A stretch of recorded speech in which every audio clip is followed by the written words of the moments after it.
नमस्ते प्यारे बच्चों, कैसे हैं आप सभी। आशा करती हूँ आप सभी स्वस्थ हैं, सुरक्षित हैं और साथ में खुश होकर अपनी पढ़ाई कर रहे हैं। आज हम हल करने वाले हैं हमारी हिंदी की कार्यपत्रिका क्रम संख्या 140A, जो कि आपको मिली है 23 दिसंबर 2021 को।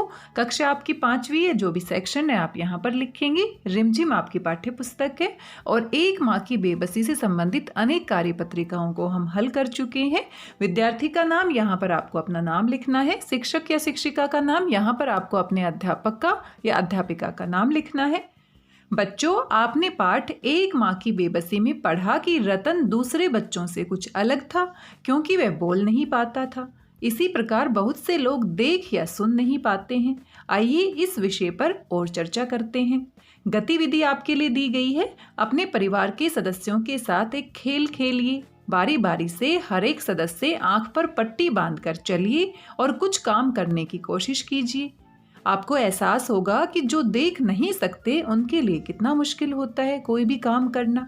या बिना बोले अपनी बात समझाने की कोशिश कीजिए। इस बात से आपको एहसास होगा कि जो बोल नहीं सकते उनको कितनी दिक्कत का सामना करना पड़ता है अपनी बात को इशारों में, संकेत के माध्यम से दूसरों तक समझाने में। अब अपना अनुभव अपने शिक्षक या शिक्षिका के साथ साझा कीजिए। तो ये खेल आप अपने परिवार के सदस्यों के साथ, अपने भाई बहन के साथ खेल सकते हैं। एक दिन के लिए आप बिना बोले इशारों में अपनी बात को समझाने की कोशिश कीजिए या फिर आंखों पर पट्टी बांधकर आप कोई भी सामान ढूंढने की कोशिश कीजिए या कोई भी काम करने की कोशिश कीजिए। तो हमें एहसास होगा कि जो दिव्यांग होते हैं, जिनकी आंखें नहीं होती, जो सुन नहीं पाते हैं, जो बोल नहीं पाते हैं, उनको कितनी समस्याओं का सामना करना पड़ता है।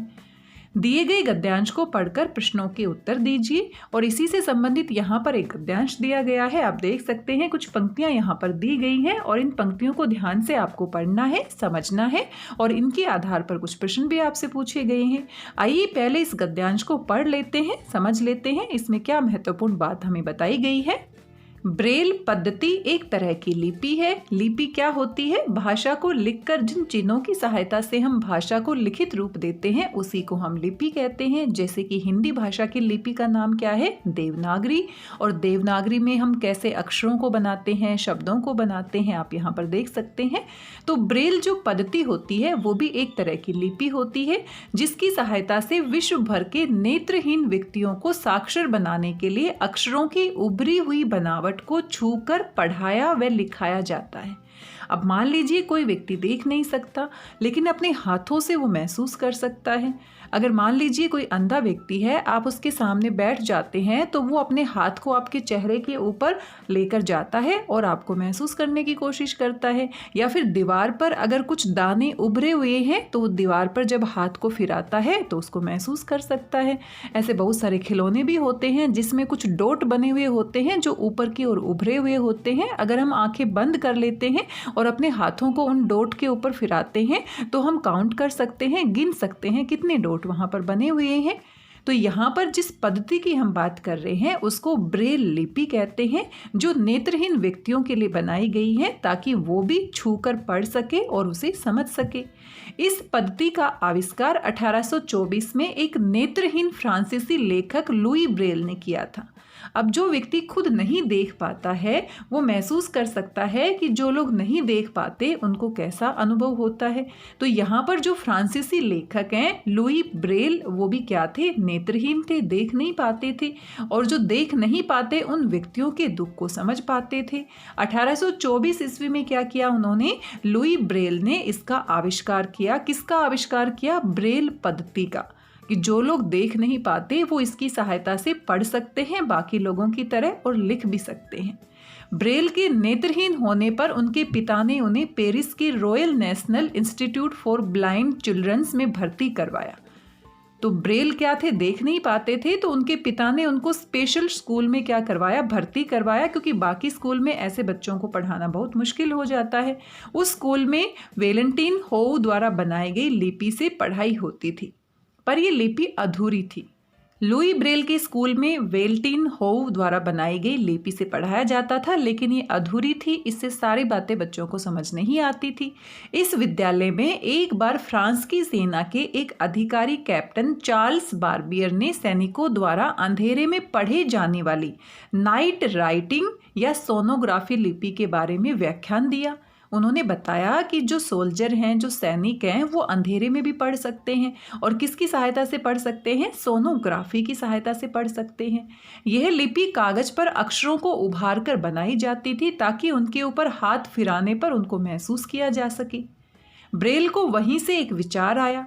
लुई ने इसी लिपि पर आधारित 12 के स्थान पर 6 बिंदुओं के उपयोग से कुल कितने अक्षरों को बनाया? 64। 64 को हम हिंदी में क्या कहते हैं? 64 कहते हैं। और चिन्ह वाली लिपि बनाई। उसमें न केवल विराम चिन्ह बल्कि गणितीय चिन्ह और संगीत के नोटेशन भी लिखे जा सकते थे।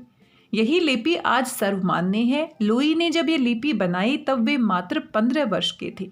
कितनी छोटी उम्र में उन्होंने नेत्रहीनों के लिए, क्योंकि वो खुद भी नेत्रहीन थे, देख नहीं पाते थे, कितना बड़ा आविष्कार किया।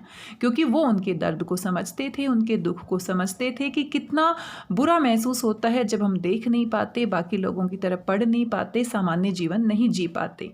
तो ये लुई ब्रेल के जीवन से जुड़ी हुई बातें हैं, जो कि ब्रेल पद्धति के आविष्कारक थे और उन्होंने किस तरीके से कितने सारे लोगों की मदद की जो आज भी उस लिपि के रूप में हमारे साथ हैं।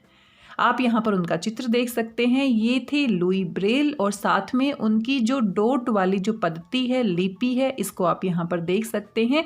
इंग्लिश के जो अल्फ़ाबेट हैं A to Z, उनको डॉट के रूप में यहाँ पर आप देख सकते हैं। ये कागज़ के ऊपर उभरे हुए होते हैं, तो इसको बिना देखे भी हाथ से महसूस किया जाता।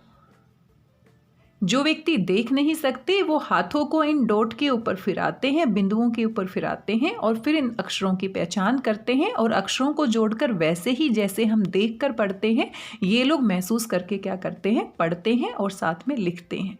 तो ये हमारा अनुच्छेद दिया गया था। आप यहाँ पर उनका चित्र भी देख सकते हैं और साथ में डॉट पद्धति जो यहाँ पर लिखी गई है उसको भी आप देख सकते हैं। तो यहाँ कुछ सवाल पूछे गए हैं, आइए इनको भी देख लेते हैं।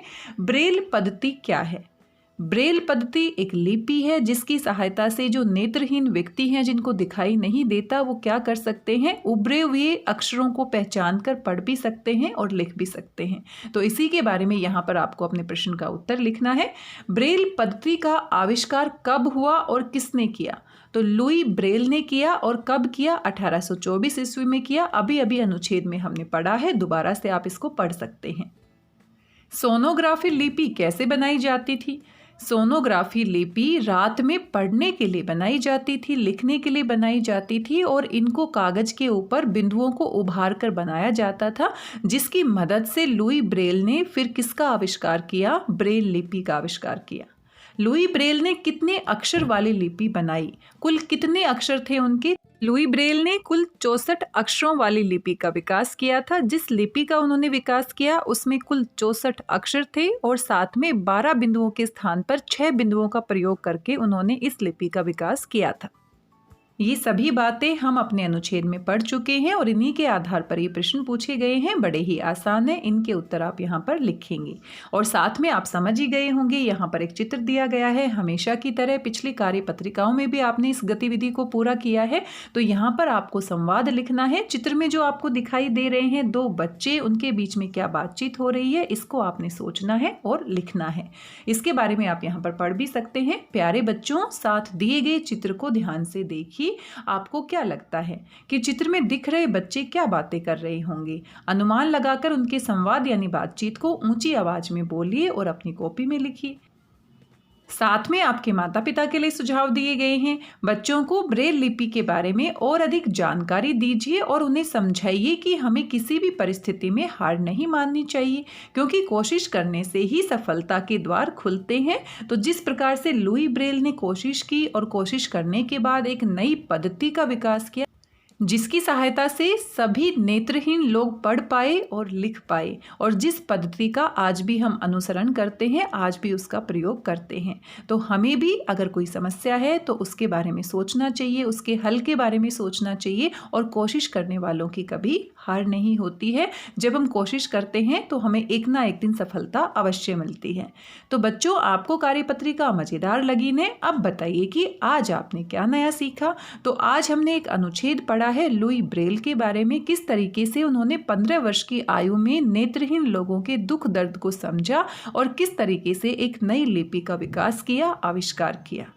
कोविड-19 के दौरान आपसे अपेक्षित व्यवहार है, अपने हाथों को साबुन व पानी से नियमित रूप से धोइए, खुद भी सुरक्षित रहिए और सभी को सुरक्षित रखिए। आज की इस कार्यपत्रिका में बस